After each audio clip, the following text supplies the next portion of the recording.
আগামীকাল বাংলায় ভয়ঙ্কর ঝড় বৃষ্টির সতর্কবার্তা জারি করল আলিপুর আবহাওয়া দপ্তর। পাশাপাশি দক্ষিণবঙ্গে কালবৈশাখী ঝড়েরও অ্যালার্ট রয়েছে। বন্ধুরা, সরাসরি আপনারা লাইভ আপডেট দেখতে পাচ্ছেন যে আগামীকাল প্রচণ্ড বৃষ্টিপাতের সম্ভাবনা রয়েছে পশ্চিমবঙ্গের দক্ষিণ এবং উত্তরের বেশ কয়েকটি জেলা। এই মুহূর্তে লাইভে আপনারা পরিষ্কার দেখতে পাচ্ছেন যে আলিপুরদুয়ার থেকে শুরু করে দার্জিলিং, জলপাইগুড়ি, কালিম্পং, পাশাপাশি কোচবিহারে আমরা বৃষ্টিপাত লক্ষ্য করতে পারছি। শুধুমাত্র উত্তরবঙ্গ নয়, দক্ষিণবঙ্গের দিকে দেখলেও আপনারা দেখতে পারবেন নদিয়া থেকে শুরু করে এদিকে সুন্দরবনের দিকেও আমরা বৃষ্টিপাত ক্রমশ লক্ষ্য করতে পারছি। তবে পশ্চিমবঙ্গের পাশাপাশি বৃষ্টিপাতের সম্ভাবনা রয়েছে বাংলাদেশ জুড়ে, অর্থাৎ বাংলাদেশের রংপুর, কালাই, এদিকে ময়মনসিংহ, সিলেট বিভাগ, খুলনা, বরিশাল থেকে শুরু করে এদিকে দেখতে পাচ্ছেন সাতক্ষীরা, যশোর, লালগড়া, মাথাবেরিয়ার দিকেও বৃষ্টিপাতের সম্ভাবনা রয়েছে। তবে আমরা দেখতে পাচ্ছি যে আগামীকাল ভারী বৃষ্টিপাতের সতর্কবার্তা রয়েছে, পাশাপাশি তাপপ্রবাহের সতর্কবার্তা রয়েছে দক্ষিণবঙ্গের জেলায় জেলায়।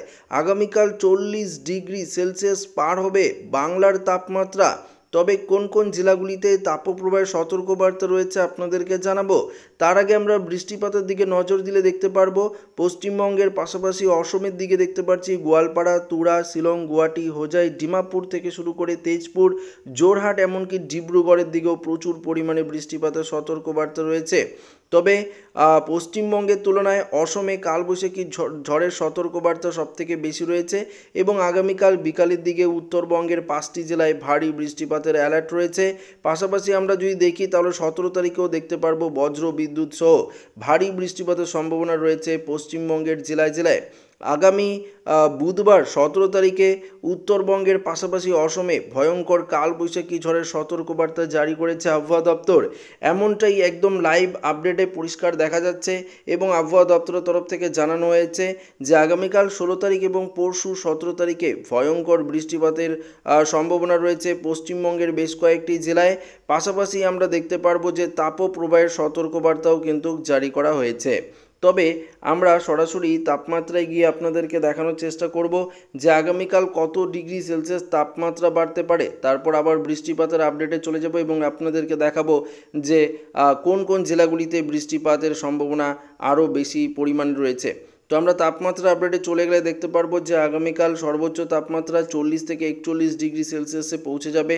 বিশেষ করে পশ্চিম মেদিনীপুর, ঝাড়গ্রাম, চাকুলিয়া, এদিকে আমরা দেখতে পাচ্ছি পুরুলিয়া, বাঁকুড়া এবং মুর্শিদাবাদ এবং বীরভূম, পাশাপাশি যদি আমরা বর্ধমানের দিকেও দেখি দেখতে পারবো 40 ডিগ্রি সেলসিয়াসে তাপমাত্রা পৌঁছে যাচ্ছে। কলকাতাতেও আমরা 38-39 ডিগ্রি সেলসিয়াসে তাপমাত্রা দেখতে পাচ্ছি। পুরুলিয়া, বাঁকুড়ার দিকে, দুর্গাপুরের দিকে 41 ডিগ্রি সেলসিয়াস তাপমাত্রা থাকবে।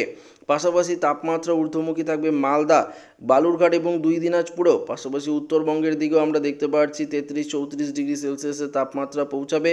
তবে উত্তরবঙ্গের আলিপুরদুয়ার, কোচবিহার, জলপাইগুড়িতে যেহেতু বৃষ্টিপাতের সম্ভাবনা রয়েছে আগামীকাল, সেহেতু এই জেলাগুলিতে তাপমাত্রা কিন্তু কিছুটা কম এবং অসমের দিকেও তাপমাত্রা কিন্তু কিছুটা কম হওয়ার সম্ভাবনা।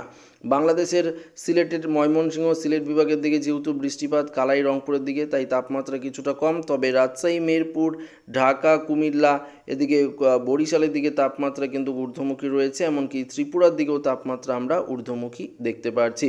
তবে আবার বৃষ্টিপাতের আপডেটে আমরা চলে গেলে আপনাদেরকে দেখাতে পারবো বৃষ্টিপাত শুধুমাত্র পশ্চিমবঙ্গের উত্তরের জেলা নয়, দক্ষিণের জেলাগুলিতেও থাকবে। পাশাপাশি আমরা দেখতে পারবো যে ত্রিপুরার দিকেও বৃষ্টিপাত থাকবে এবং বৃষ্টিপাত সবথেকে যে বেশি সেটা আমরা দেখতে পারবো অসমের দিকে।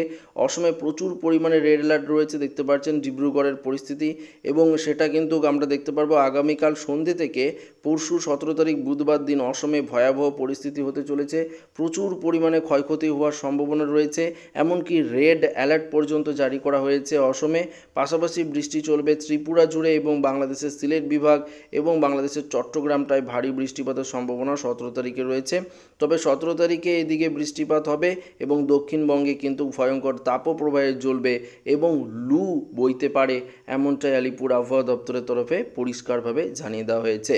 আগামী কয়েকদিন ভয়ঙ্কর তাপপ্রবাহ থাকবে দক্ষিণবঙ্গের জেলায় জেলায়, অর্থাৎ গোটা দক্ষিণবঙ্গ জুড়ে কিন্তু তাপপ্রবাহে জ্বলবে প্রায় আগামীকাল থেকে 41-42 এমনকি 43 ডিগ্রি সেলসিয়াসের তাপমাত্রা কিন্তু পৌঁছে যাওয়ার সম্ভাবনা রয়েছে। তবে বৃষ্টিপাত সবথেকে বেশি হওয়ার সম্ভাবনা রয়েছে অসম এবং ত্রিপুরার বেশ কয়েকটি জায়গা, পাশাপাশি বাংলাদেশের সিলেটের দিকে আমরা কিছুটা বৃষ্টিপাত লক্ষ্য করতে পারবো এবং পশ্চিমবঙ্গের উত্তরের জেলাগুলিতেও হালকা পশলা বৃষ্টিপাতের সতর্কবার্তা রয়েছে। উপগ্রহ চিত্র কি বলছে? এই মুহূর্তে উপগ্রহ চিত্র থেকে যদি আমরা দেখতে পারবো যে উত্তরের দিকে কিছুটা মেঘ রয়েছে, অর্থাৎ মালদা, দিনাজপুর, পূর্ণিয়ার দিকে এবং দার্জিলিং কালিম্পং সাইডে কিছুটা মেঘ। দক্ষিণবঙ্গের আকাশ সম্পূর্ণ পরিষ্কার দেখতে পাচ্ছেন, সম্পূর্ণ পরিষ্কার বাংলাদেশ, ত্রিপুরা এবং অসমের আকাশ আমরা দেখতে পাচ্ছি। তবে আগামীকাল থেকেই আবহাওয়ার ভোর বদল হবে এবং জেলায় জেলায় ভারী বৃষ্টিপাতের সতর্কবার্তাও রয়েছে। ঘূর্ণিঝড় নিয়ে তেমন কোনো আপডেট নেই, তবুও আপনাদেরকে জানিয়ে রাখি ঘূর্ণিঝড় রেমাল, যেটা আবহাওয়া দপ্তর জানিয়ে দিয়েছিল যে খুব শীঘ্রই উপকূলে আছড়ে পড়বে, তবে এখনও পর্যন্ত কিন্তু বঙ্গোপসাগরে ঘূর্ণিঝড়ের কোনো সিস্টেম তৈরি হয়নি। শুধুমাত্র কালবৈশাখী ঝড়ের সম্ভাবনা রয়েছে আগামীকাল রাত থেকে এবং পরশু, সেটা কিন্তু উত্তরের দিকে এবং অসমের দিকে একটা কালবৈশাখী ঝড়ের দাপট কিন্তু পড়তে পারে, বাংলাদেশের দিকেও পড়তে পারে।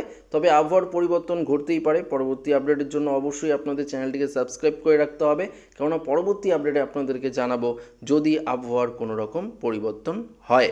তো আশা করি এই ভিডিওটি প্রত্যেকের ভালো লেগেছে। ভালো লাগলে লাইক করবেন, ওর সাথে শেয়ার করবেন, নতুন হলে চ্যানেলটিকে সাবস্ক্রাইব করে নেবেন। ধন্যবাদ।